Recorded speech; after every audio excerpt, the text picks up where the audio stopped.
اب چلو آ گئی ہے سیاسی بات تو میں زیادہ نہیں کرتا. اس وقت پوزیشن یہ ہے کہ یہ ہمارا سما ٹی وی، اس پر ایک جگنو محسن ہے، اینکر ہیں، خاتون ہے. انہوں نے مولانا فضل الرحمان صاحب سے انٹرویو لیا. اس انٹرویو کے دوران انہوں نے پوچھا کہ آپ کے ذرائع آمد کیا ہے. اچھا، یہ لوگوں کو بڑا اعتراض ہوتا ہے. کوئی غریب مولوی سفید کپڑے پہن لے پوچھتے ہیں جی آپ کے پاس پیسے کہاں سے آئے. یہ ہر ایک پر اعتراض ہے، کسی پر چھوٹا اعتراض ہے، کسی پر بڑا اعتراض ہے. تو انہوں نے آیت پڑھی واللہ یرزق من یشاء بغیر حساب. اب یہ اتنی سی بات تھی. اب انہوں نے کہا بھی میرے 30 لاکھ کارکن ہیں. اب آپ سمجھیں، تو ان کا نظم ہے، اس نظم کے مطابق وہ اپنے اخراجات بھی پورے کرتے ہیں، ہماری مرکز کی ضروریات بھی پوری کرتے ہیں، پروگراموں میں بھی دیتے ہیں، ہم سے بھی لیتے ہیں. ہم جب آپ سے کہتے ہیں آپ ناراض ہو جاتے ہیں نا، وہ تو مجھے پتا ہے، لیکن ہم سے بھی وہ فنڈ لیتے ہیں. میں تو عہدیدار ہوں، ذمہ دار ہوں. ابھی خاص کر فلسطین کے سلسلے میں مولانا خود تشریف لے گئے تھے اور وہاں کئی ارب روپے ان کو دے آئے تھے، وہ ہم سے لیا تھا. اتنی سی بات تھی. اب پاکستان کا ایک بے وقوف روپ دھار کر جو مولوی بنا ہوا ہے، جس کو مرزا کیا کہتے ہیں جی، محمد علی انجینئر، نہ اس کو گرامر آتی عربی کی، نہ وہ عربی پڑھ کر ترجمہ کر سکتا ہے، نہ کسی عالم کے سامنے بیٹھ کر بغیر اعراب کے وہ حدیث پڑھ کر اس کا ترجمہ کر سکتا ہے. وہ اتنا بدبخت ہے، اتنا ظالم ہے، اتنا شرارتی ہے، نہ جانے اس کو کون سپورٹ کرتا ہے. ایسا آدمی اجل ہے، مجہول ہے اور بالکل علم سے دور ہے. وہ سعودی عرب کے قراء پر اعتراض کرتا ہے، سعودی عرب کے مفتیوں پر اعتراض کرتا ہے، ذات رسالت پر اعتراض کرتا ہے، صحابہ کرام پر اعتراض کرتا ہے، اہل بیت اعظام پر اعتراض کرتا ہے، بزرگان دین جو اولیاء اللہ ہیں ان پر اعتراض کرتا ہے، اور ان کو مذاق اڑا کے کہتا ہے بابے ہیں. میں بڑا حیران ہوں. اور وہاں ایک کمرے میں بیٹھ کر پتہ نہیں کس کی سپورٹ پر وہ جناب بدماشی کرتا ہے. جب علماء میدان میں گئے ہیں جہلم، ہر مسلک کے علماء گئے ہیں، تو پھر وہ بھاگ جاتا ہے. وہ سرائکی میں کچھ باتیں یاد رہ جاتی ہیں بڑی پرانی، بالکل وہ ٹھیک ہے. بندر تے گڑکاں تے پیڑ تے گھوٹو. تو 4 دیواری میں بیٹھ کر بکواس کرتا رہتا ہے، سامنے آنا. ہم کس لیے ہیں؟ ہم جو اپنے آپ کو صحابہ کرام اور اہل بیت اعظام کا نوکر و چاکر کہتے ہیں، ہم کس لیے ہیں؟ تو آ کے بات کر. پورا ملک بھرا پڑا ہے، بات نہیں کرتا، لیکن جھوٹ بولتا ہے، بزرگان دین کی توہین کرتا ہے. یہاں بھی مولانا فضل الرحمان صاحب سے اس نے کہا جی یہ ہو گیا وہ ہو گیا. بھئی جس سطح کا وہ آدمی ہے، آپ ذرا غور سے میری بات سنیں. 30 لاکھ تو پاکستان میں ہیں.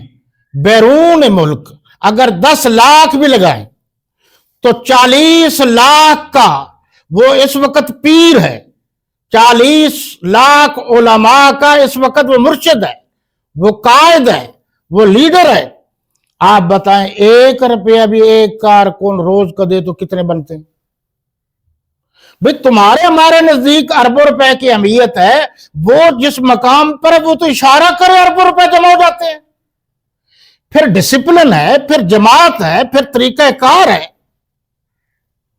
مجھے تو کبھی کبھی لگتا ہے کہ اس کو جوارش پاپوش کی ضرورت ہے. اس کو چوک میں کان پکڑا کر چھتر مارے جائیں. یہ محمد علی لگا رکھا ہے، ان پڑھ جو حلال لوگ ان کے پیچھے لگ جاتے ہیں، ان کو بھی کوئی پتہ نہیں ہوتا. یہ انجینئر نہیں ہے.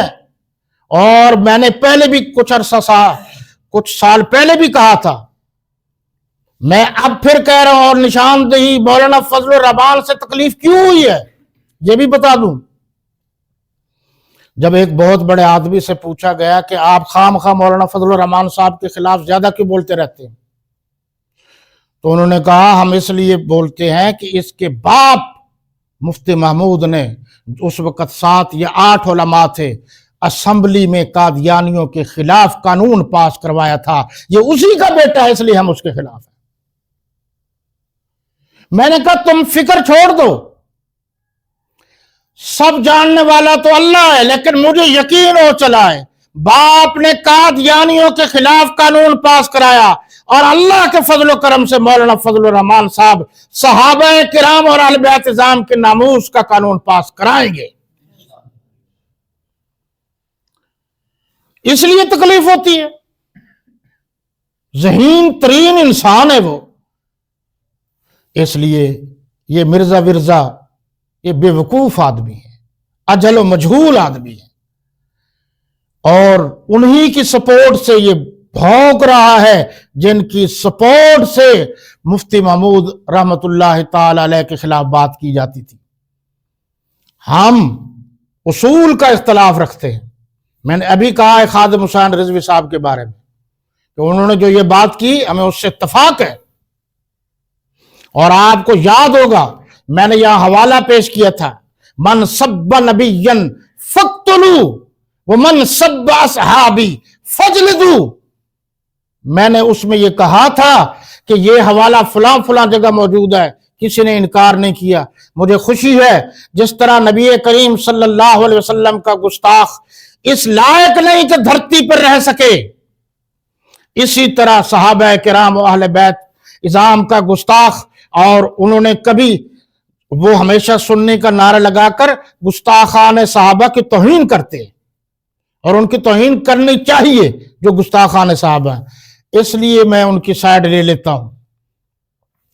میری درخواست ہے کہ اس بدبخت کا انجینئر محمد علی یا مرزا محمد علی انجینئر، اس کا مکمل بائیکاٹ کیا جائے۔ بڑا ظالم آدمی ہے، بڑا گندا انسان ہے۔ اب میں سخت جملے تو نہیں کہہ سکتا، یہی سخت کافی ہیں، اور میں دعا گو ہوں یا اللہ اگر یہ ہدایت کے قابل ہے تو اس کو ہدایت دے دے، لیکن ظاہری حالات کے ہم مکلف ہیں، ظاہری طور پر یہ نظر نہیں آتا، یہ شرارتیں اور مسلمانوں میں فتنہ پھیلا رہا ہے، اس کو نیست و نابود فرما۔